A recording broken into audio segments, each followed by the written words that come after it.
Hey guys, the welding inspectors are coming out of the woodwork over here. The mill scale grinders too. And I feel like it's important I talk about that, and it's probably going to be in the form of a rant.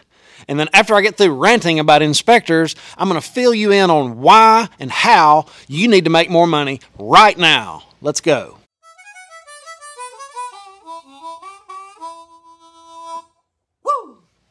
So, in my video on the mill scale, I'm getting a lot of comments about, this is your opinion. Yeah, it's my professional opinion. It's really important that you know that I am not a welding inspector. You should read the disclaimer in the description. I'm not a welding inspector. I don't want to be a welding inspector. And there's a few reasons.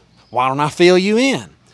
I'm not any good at memorizing the right answer to even take the test. I don't have any desire to do that. None. Getting all into the metallurgy and all that has nothing. I don't care to do that at all. I am absolutely no good at parking in the way. I have no desire to do that. I also have no desire to tell a man that's been doing it for 20 years how to do his job. And the last part is the one that's going to hurt you guys the worst. You guys that are all bent out of shape. Welding inspectors need to be retired welders. If you cannot put a bead in a piece of pipe, put a hot pass in it, fill it and cap it, and it look good and pass x-ray every time, you have no business telling anybody else how to do it. Okay? That's just the facts. Now, as far as grinding the mill scale and what the inspector says, you've got to do what he wants. You got to do what the company wants, and the inspector's there to do what the company wants to do. You've got to get along with him. Do not argue with the inspector. He's there for a reason. I get it. Don't argue with X-ray. Don't argue with state troopers, and do not argue with game wardens. Try to get along and avoid them at all possible. And even safety. You just get along with them and do what they ask. You'll keep a job, and don't ever give them a piece of your mind. That's never worked out for any welder I've ever known. But as far as welding T-joints together for practicing, I think it's important to do it with mill scale on it, to be honest with you. Just think about it for 2 seconds. You're at work and a truck pulls up with an I-beam, slap full of I-beam.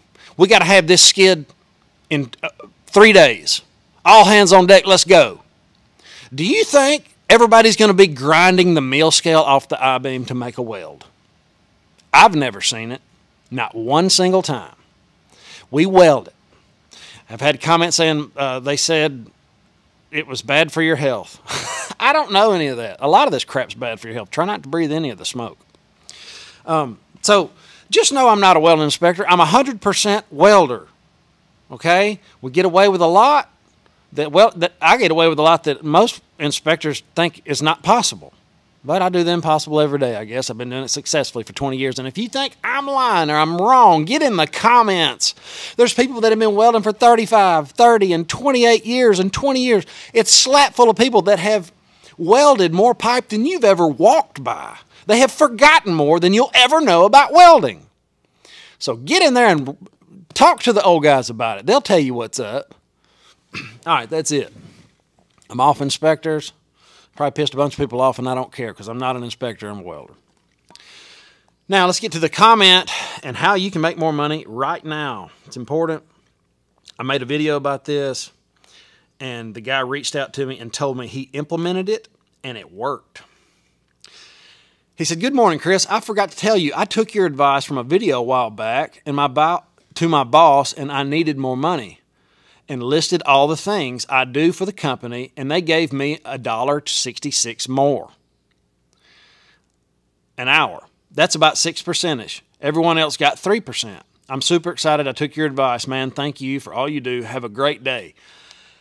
That kind of information right there. I'm having people say, "Hey, I passed my 6G test. Hey, my welds are getting better. Hey, we are welding over here," and it's really, really pumping me up to do more of these things. And it's not just pipe, guys. It's structure and just learning the simple things. My welding teacher never said, "Come over here and hold my hand." I didn't get in his pocket and watch him weld. No, he said, "Get out there. You're going to have to make all the mistakes yourself." That's why I can sit here and tell you how to weld.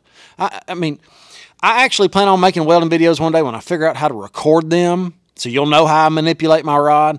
But it's really important. That's how I do it. It's important to figure out how you do it. What's good for you? What's good for you and your welding machine? Because if you try something I do, it might not work for you. You got to come up with your own way, and you need to make all the mistakes and know what to do after that. You know, what's happening? Why are the mistakes happening? You need to understand all that, because if you're going to do it for a living, you need to know. I'm talking too fast. Woo!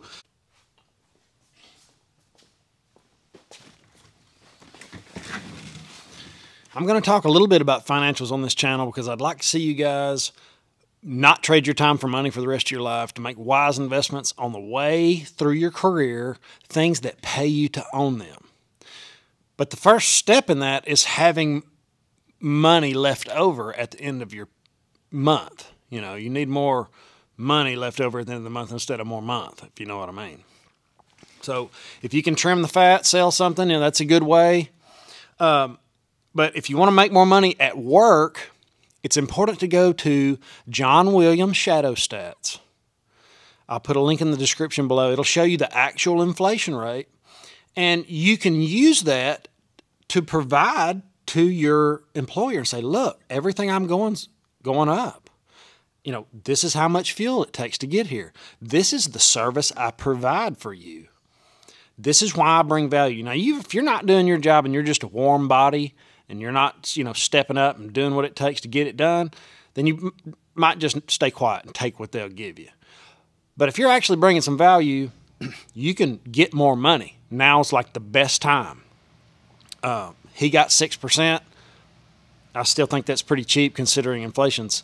The CPI lie is 7 or 8. The actual inflation's closer to 16. You know, maybe closer to 18 by now. We don't know. But everything we're buying's going up, and you need to start making more noise now, because a lot of times what happens is the employer is smart. He's watching his bottom line. If he doesn't, it won't be there very long. So he has to go up on his prices, and a lot of times they're not going to give it to you. They're just going to see how long you'll work for what you're working for before you start making noise as inflation's picking up. So you're going to get left behind, because you got to make noise for a while. Like, hey, you know, and they got to think about it and blow you off one time or twice. You know, it takes a while to get a raise. So start making the noise now and start getting the raises coming your way. And just be honest with them. Look, everything's costing me more. My money's not going as far, and this is why. And they won't be able to argue with it. So that's the first step, because if you have more money, then at the end of the month, you'll be able to have a little nest egg and put some of it in gold and silver if you want to hedge against inflation. You know, through history, people have hedged their wealth with gold and silver. I actually sell it. You can call 318-564-5823. I'll put it on the screen, and I'll put it in the description below. If you're interested, I can beat anybody's price, usually. Give me a shot at it. It shows up discreetly to your door. It's just... the wealthy do. That's what the wealthy do. It's like a minimum 10% of your portfolio up to 50%. Now, that's up to you. I'm not telling you what to do. It's not financial advice. I'm just saying that's how you hedge against inflation, or that's how the wealthy do it anyway, and the world leaders and, you know, all those guys. And it's becoming more and more prevalent. We're selling people, first-time buyers, all the time. They're saying, hey, the dollar's crashing, and now I see it. I guess because we're close to 20% inflation. I don't know when it's going to take off. It's the only asset that hasn't moved. Silver seems to be the most undervalued asset on planet Earth at this juncture. And we're running out. Every time the price shoots up, there's none to get. So one day it's going to be unobtainium. And I think that's when gold and silver miners are going to blow up. And I might make some more videos on those too. I do that on my financial fitness channel, but I'm going to start putting them here, because that's going to kind of wake some people up. When that really starts to blow up, I'd like for you to be in position before it blows up. And I'm going to try to pick out the best ones, because there's a lot of crappy ones out there. I'm going to try to investigate them and try to really pick out the good ones. So guys, I hope you have an awesome, awesome day. If you got any comments, leave them. Questions, leave them in the comment section.